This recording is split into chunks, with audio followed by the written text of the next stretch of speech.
Welcome back to the reading of Charlotte's Web. We're going to start on chapter 4 today.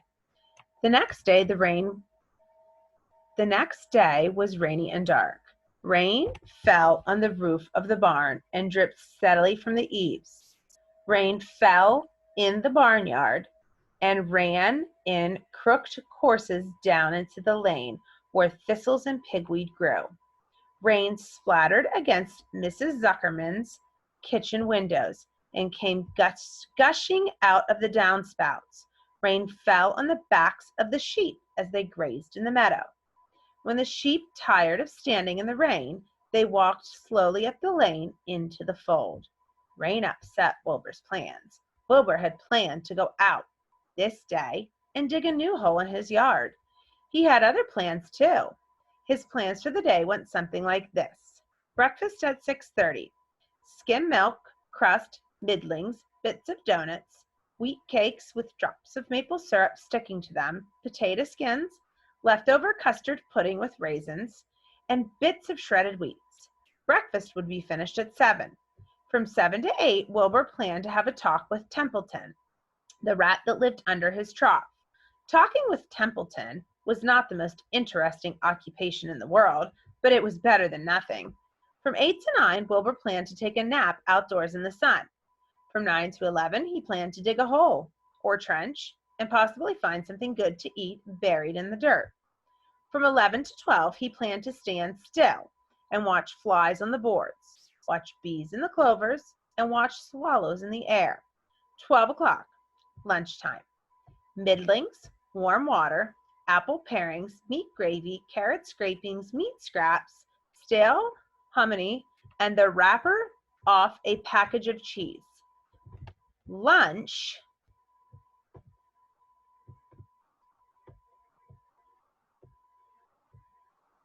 would be over at 1. From 1 to 2, Wilbur planned to sleep. From 2 to 3, he planned to scratch itchy places by rubbing against the fence. From 3 to 4, he planned to stand perfectly still and think of what it was like to be alive and to wait for Fern. At 4 would come supper. Skim milk, Provider leftover sandwich from Larvy's lunchbox, prune skins, a morsel of this, a bit of that, fried potatoes, marmalade drippings, and a little more of this, and a little more of that, and a piece of baked apple, a scrap of upside-down cake. Wilbur had gone to sleep thinking about these plans. He woke up at 6 and saw the rain, and it seemed as though he couldn't bear it. I get everything all beautifully planned out, and it has to go and rain, he said. For a while, he stood gloomily indoors. Then he walked to the door and looked out. Drops of rain struck his face. His yard was cold and wet. His trough had an inch of rainwater in it. Templeton was nowhere to be seen. "Are you out there, Templeton?" called Wilbur. There was no answer. Suddenly, Wilbur felt lonely and friendless. "One day, just like that," he groaned. "I'm very young. I have no real friends here in the barn, and it's going to rain all morning and all afternoon, and Fern won't come in such bad weather. Oh, honestly." And Wilbur was crying again for the second time in 2 days. At 6:30, Wilbur heard the banging of a pail. Lurvy was standing outside in the rain, stirring up breakfast. "Come on, pigs," said Lurvy. Wilbur did not budge. Lurvy dumped the slop scraps, the pail, and walked away. He noticed that something was wrong with the pig. Wilbur didn't want food. He loved food. He wanted a friend, someone who would play with him. He mentioned this to the goose, who was sitting quietly in the corner of the sheepfold. "Will you come over and play with me?" he asked. "Sorry, Sonny, sorry," said the goose. "I'm sitting on my eggs, 8 of them. Got to keep them toasty-oasty warm. I have to stay right here. I'm no flibbering, ibbering gibbet. I do not play when there are eggs to hatch. I'm expecting goslings."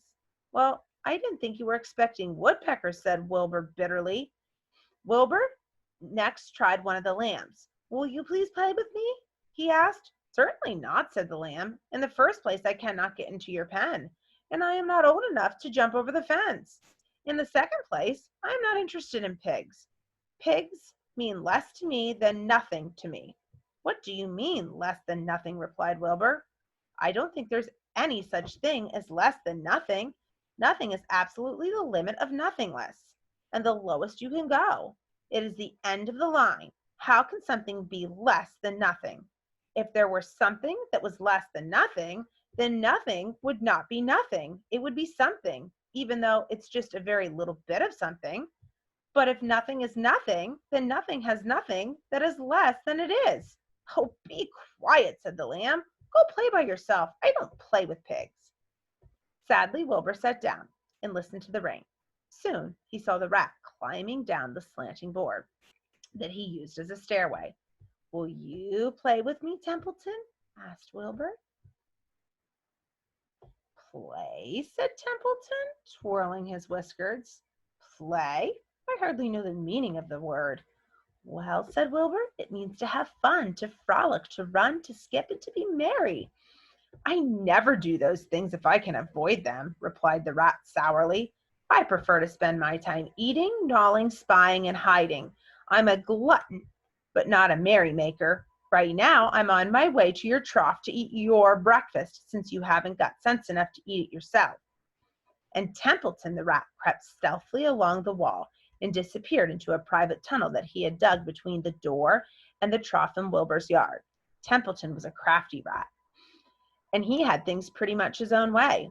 The tunnel was an example of his skills and cunning. The tunnel enabled him to get from the barn to his hiding place under the pig trough without coming out into the open. He had tunnels and runways all over the Zuckerman's farm and could get from one place to another without being seen. Usually he slept during the daytime and was abroad after dark. Wilbur watched him disappear into his tunnel. In a moment he saw the rat's sharp nose poke out from underneath the wooden trough. Cautiously, Templeton pulled himself up over the edge of the trough. This was almost more than Wilbur could stand. On this dreary, rainy day, to see his breakfast being eaten by someone else, he knew Templeton was getting soaked out there in the pouring rain. But even that didn't comfort him. Friendless, dejected, and hungry, he threw himself down in the manure and sobbed. Late that afternoon, Lurvy went to Mr. Zuckerman. I think there's something wrong with that pig of yours. He hasn't touched his food. Give him 2 spoonfuls of sulfur and a little molasses, said Mr. Zuckerman. Wilbur couldn't believe what was happening to him when Larvy caught him and forced the medicine down his throat. This was certainly the worst day of his life. He didn't know whether he could endure the awful loneliness anymore. Darkness settled over everything. Soon there were only shadows and noises of the sheep chewing on their cuds, and occasionally the rattle of a cow chain up overhead.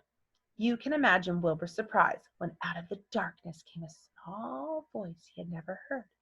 It sounded rather thin but pleasant. Do you want a friend, Wilbur? It said. I'll be your friend to you. I've watched you all day and I like you. But I can't see you, said Wilbur, jumping to his feet. Where are you? Who are you? I'm right here, said the voice. Go to sleep. You'll see me in the morning.